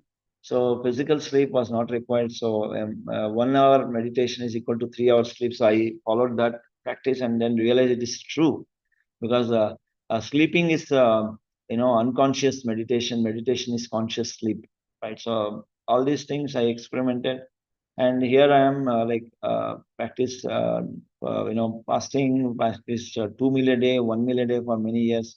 Now I am effortless living, getting all the 5 healths: physical, mental, spiritual, emotional, social, financial. So through this my spiritual practice and journey, teaching meditation all across the world, wherever I travel. And food is more for more my indulgence and pleasure and kick that it gives, not for nutrition. That's what I can say confidently. Thank you so much, sir, for this wonderful sharing. Your journey is definitely going to inspire a lot. That we also can walk a little bit of step by step. We can walk on those Take a paths. baby and- step, then Yes. start crawling, walking, running. Right. That's what I can. Yes, sir. I will start from like once in a week. I will be going to give a try and will be sharing my experience. Whether I will be able to see the starvness or the fasting feeling, the feelings are more important when we are doing it. How is going? Thank you so much for this wonderful session, sir.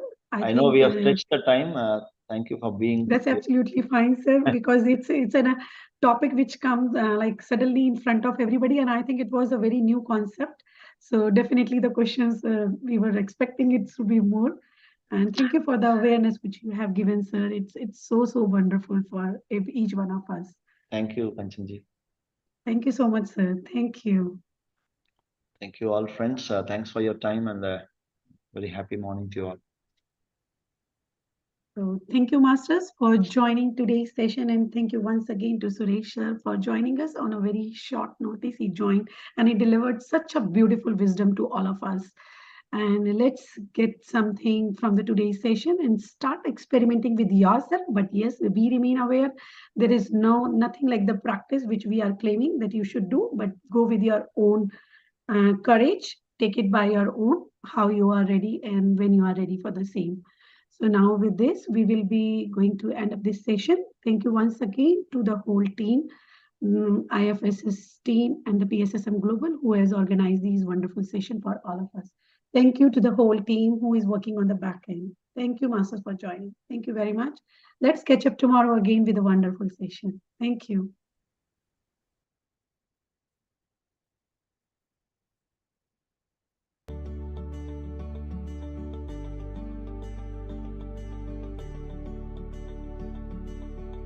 Hmm.